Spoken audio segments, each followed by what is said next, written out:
Welcome to the Less Stressed Lawyer Show. Hello and welcome back to the Less Stressed Lawyer Show with Olivia Vizachero. Olivia is a former attorney turned life and business coach for lawyers. She helps ambitious attorneys stop overthinking, set those boundaries, and take bold action so they can build a practice and life they actually love. I'm Evan Mack, and today we're talking about time management for lawyers who always feel behind. Miss Olivia, welcome back, my dear. Great to see you, Evan. Good to see you too. So, Olivia, what is actually happening in someone's day when they, feel like they're constantly behind? It happens for a couple different reasons, and it's really important that you identify what they are because the reason that causes you to be behind impacts the solution. So the first reason is that you plan inaccurately. You shove way more into your schedule than you actually have time for. You're probably doing what I call wish-based planning instead of math-based planning. So you have an idea of what you'd like to have completed by the end of the day, completely regardless of the time that you have available and the time required for accomplishing any of those tasks. So you typically overestimate what you're able to do and underestimate how long it will take to complete those things. So the math just doesn't add up. So simply by failure to make the math, you will fall behind because it takes longer to do each of the things that you planned. So if that's the problem, you have to get better at estimating more accurately. Another reason people will fall behind is that they made a perfectly fine plan for the day, but then they reshuffle their schedule. This is for my people pleasers or the people who love to put out fires and be the hero that wears the cape and comes in and saves the day at the last minute. So they just abandon the plan and jump on their inbox, what's urgent, that client call. And we don't think about it in the moment because, again, we're ignoring the math.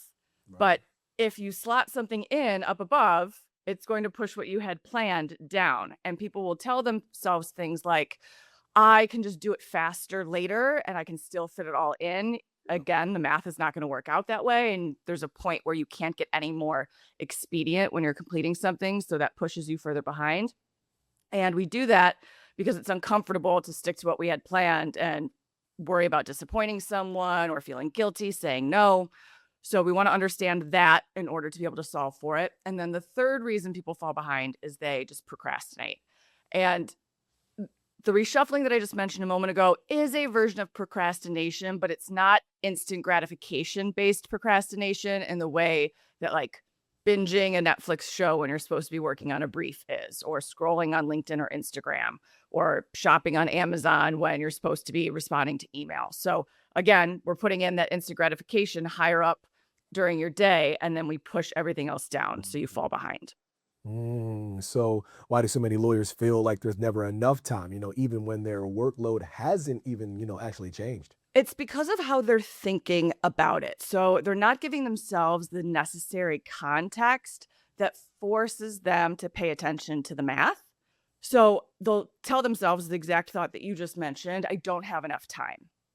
And what questions that leaves unanswered is to do what, by when?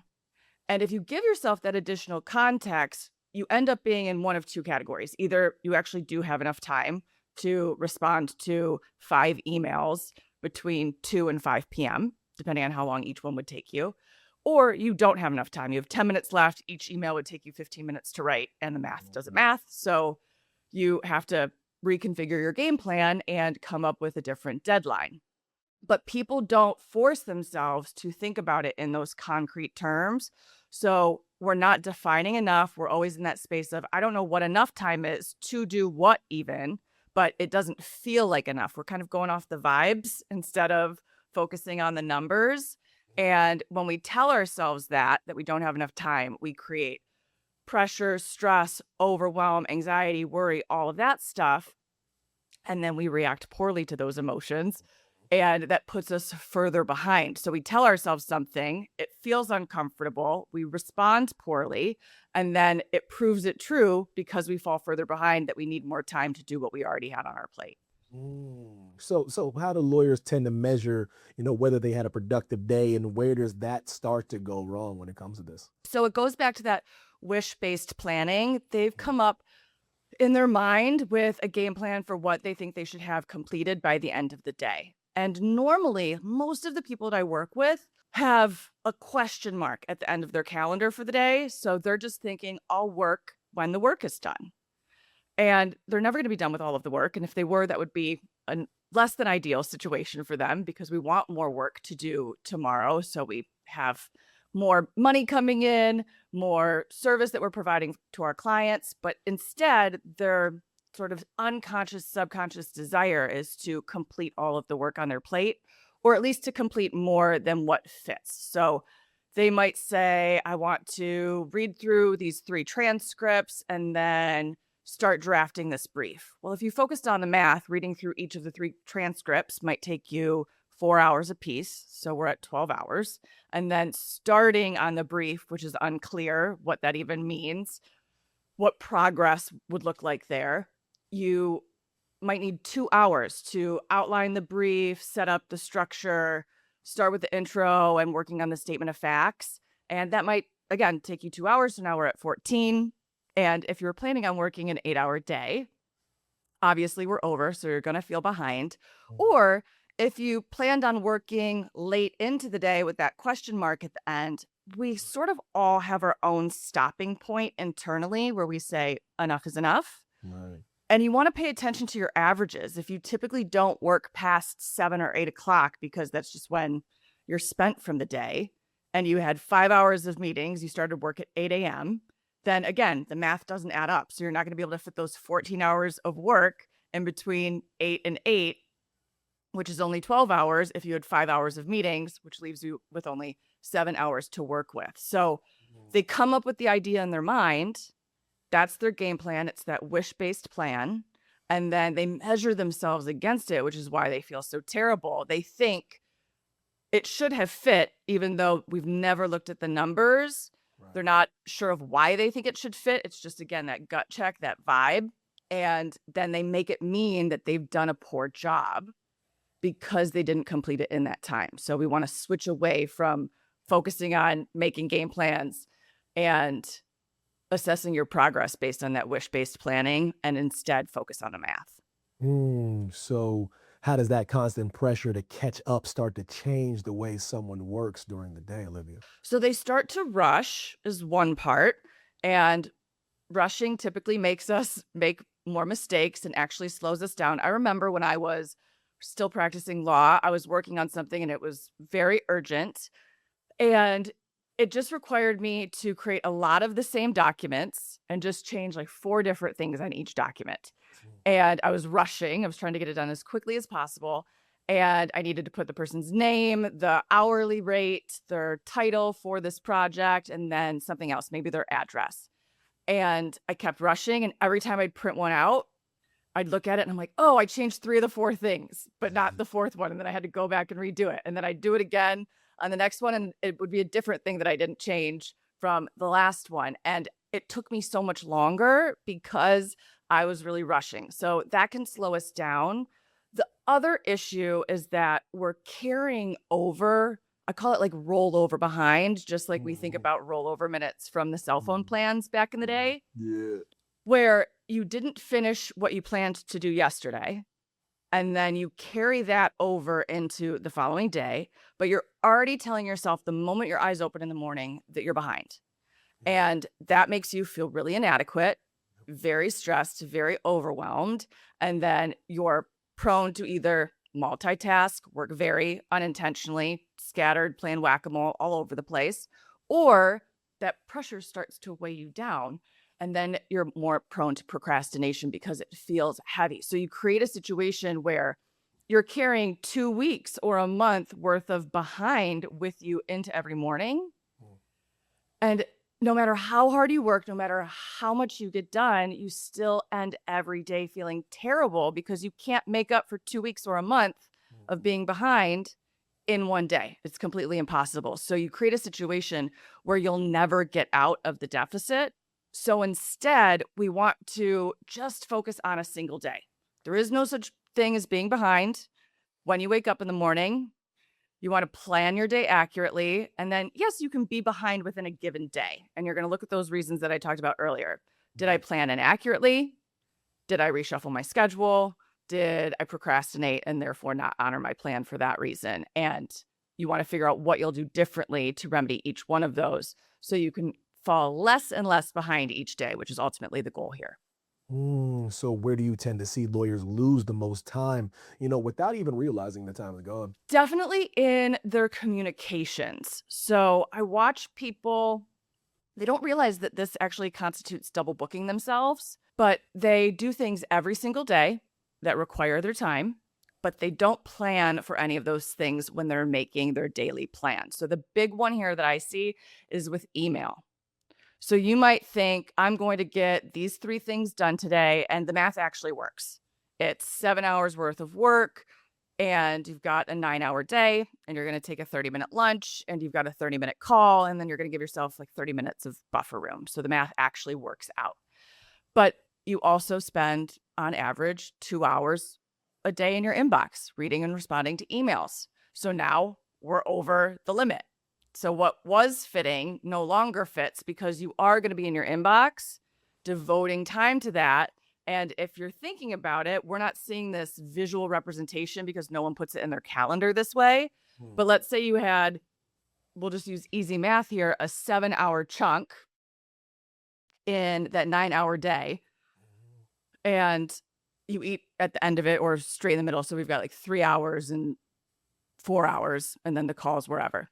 But you've got those 2 chunks, and what you're actually doing in those 2 chunks is every 15 minutes, spending another 15 minutes reading and responding to an email, and then 15 minutes go by and reading and respond to an email. So it would be these tiny little segments that are interrupting what you had planned. And naturally, if there's a new 15-minute segment coming in, it pushes 15 minutes down and down and down. So people don't realize that the things that they spend time doing, talking to a client or taking those unscheduled calls, answering or reading, not even answering, just even reading your emails, all those things take time. If you know you're going to be doing it, you want to insert those things into your schedule, plan for them accordingly. So again, it reflects correctly as far as the math is concerned. So what tends to get in the way, when a lawyer is trying to stick to that plan for, the day or even the week? First and foremost, how they think about their job and their ability to stick to a plan. So there's sort of 2 components there.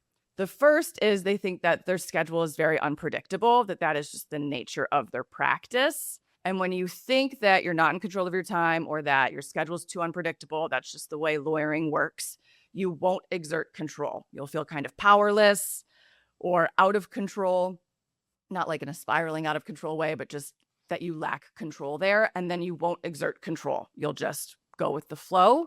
And that normally doesn't serve anyone very well. The other thing is that they'll doubt their own ability to do it. They'll say, I'm not very disciplined. I always struggle with following through and sticking to my plan, doing what I said I was going to do. And if that's the case, you're going to feel full of self-doubt, insecure, inadequate, feeling sort of incapable, and then you won't do anything differently. You'll just stick with what you know. So those are 2 big reasons that people struggle with it. And they will also worry about being judged. So who are they working with? Lawyering, for the most part, we're in the people business, right? You really have a hard time avoiding interacting with other people, whether it's your clients, opposing counsel, even if you're in-house, your in-house team. So we're interacting with people all day long, and we want to be helpful. We want to be reliable. So when someone makes a request of us, we want them to think highly of us. We want to do a good job. We don't want them to be upset or disappointed. So we jump on that grenade, so to speak, and at the sake of our own productivity, at the sake of our original plan. And we set ourselves up for uncomfortable situations one way or another. I highly recommend that people pick the path that honors their original plan and really treat the urgent requests that come in as few and far between emergencies. It should be very seldom that you're abandoning your plan. What I'd really like to see people do is have a policy that, like 98% of the time, if a request comes in, it gets handled the following day, not the same day. I think that's a good rule of thumb, just to give people a system to utilize so we get out of that responsive ASAP mode. So how does overcommitting show up in a lawyer's schedule, even when they already know they don't have the time? In oddly, like, funny ways, it's kind of comical, and if you can slow yourself down enough to be an observer of yourself and just be curious, you can start to catch the things that you do that are really nonsensical. So the story that I always tell that I used to be guilty of, I would bring multiple transcripts home each night to read. Like, I'd have a full red rope, probably like this big, this wide, and there'd be multiple days of trial transcripts or deposition transcripts. And I was telling myself, I'm going to get through all of them tonight. And sometimes I wouldn't even open the red rope because I was so exhausted from my day. Or I would open it and I'd get through maybe half of one. And I was not paying attention to how long it takes me to read a page or how long it takes me to read 100 pages. And if you added it all up, there was no possible way I'd ever be able to get through even 2 of them in the evening, let alone 5, as thick as they were. But that was my desire. That was my wish-based plan. That was my intention. So you want to look at the things that you do that really don't make sense. And if you check in with yourself, like, what's the math here? What's my game plan? How much progress do I actually want to make? Especially if you're feeling discouraged, that discouragement comes because there's a gap between the expectation you have for yourself and then the reality that you're able to actually accomplish. So you want to figure out, well, what was I expecting? Obviously, the default answer is more than this. I expected myself to get more done than I did, but be more specific. How much progress did you expect to make? And you will be surprised if you give yourself permission to respond very sincerely and candidly. You don't filter yourself out. You'll hear yourself say some pretty crazy stuff like, oh, well, I expected to be done with that whole brief tonight. And it's like, well, it's probably going to be a 20-page brief. Do you think you could write that much that fast from scratch? God. And then you see how long it actually takes you when you do it. And you're like, oh, that took 4 days to complete. I was crazy. So you want to start to notice the crazy so we can correct the crazy. So what does it look like when someone is managing their time in a way that actually feels that they're under control, instead of constantly reacting? So I think our bodies are incredible barometers for whether we're planning accurately or whether we're planning in a way where we're doomed and destined to fall behind. Right. So that is a really good litmus test if you slow down and actually pay attention to how you feel. I think so many attorneys are used to feeling that level of stress and anxiety day in, day out. So it becomes sort of their normal baseline. But I want people to tap into what it feels like when you're not rushing outside of work. So think about heading to the airport, or you're meeting a friend for dinner and you're in a Lyft, or maybe you're driving yourself or you're even walking, but you left too late. You know what it feels like when you know you're not going to make it on time, especially if you're going to miss a flight. And I've missed plenty of them in my day. I used to be really bad with time management, which is what got me into this work to begin with. But you know what it feels like your heart's racing a little bit. You're very doubtful. You're like constantly checking the time. Is it going to work? Am I going to make it? How much faster do I have to go in order for everything to come together? And then when you have plenty of time and it feels calm and grounded, and you can stop at the bookstore while you're walking to the gate at the airport, or you can have a conversation calmly with the driver of your Lyft, or, check something out on your phone. You're not constantly watching the little car move on the screen because you're like, when is it going to get there? It says my ETA is, 10 minutes after I was supposed to be there. So that's the difference in your body. If you make a plan and you feel that feeling and you say to yourself, because my perfectionists don't like to say that anything's impossible. They like to say, that's ambitious. Ambitious or tough, or it's going to be tight. Those are all signs that you're really not planning in a way that sets you up for success. You're setting yourself up to be behind because you're trying to cram something in that doesn't fit. So if that's the case, don't ignore it and hope for the best. Go back to the drawing board and redo the math, rework the deadlines, ask for permission if you need an extension, grant yourself an extension if you're in that position to need a little bit more time, and reassess your expectation of yourself, but don't ignore that feeling or that sense that you're pushing the envelope with what you can get done. So if someone feels that they're always behind, what can they start doing differently the next time they plan out their day? Start with bookends. That's first and foremost. People who are stuck in wish-based planning just decide I'm going to start work and then I'm going to work until I get to where I want to get, until I finish what I want to get done. And you will never get better at estimating what you can get done in a given time period if there's always like a gray, fuzzy lack of clarity on when your day actually ends. So you will always think you can get more done than you do, and you'll still struggle with estimating. So what we want you to do instead is say, I'm going to work from this time to this time. That's what I have available. Get that total number of hours that you have to work between those bookends, less any appointments that you have, and then a little wiggle room for humaning. And then look at your to-do list, or even just identify a couple of things if you haven't made your to-do list yet, like I suggest. Just identify a few things, estimate how long they will take you, and then slot them in. Plan what works as far as the math is concerned. And then at the end of your day, evaluate. Don't just say, ooh, that did not go according to plan. That was rough. I'll do better tomorrow. Actually literally only need to spend 3 minutes on this, but actually spend a few minutes to say, okay, what worked today? What didn't work? And what exactly, very specifically, will I do different moving forward, starting tomorrow, in order to remedy what didn't work? And that hyper specific, what you'll do differently, really allows people to start making 1% improvements here. It's crucial. Good stuff. Miss Olivia, thank you so much. Thanks, Evan.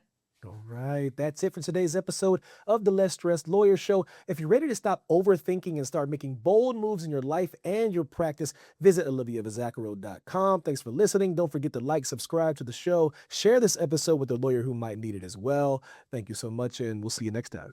Thanks for watching. Be sure to hit that like and subscribe button and leave us a review in the comments.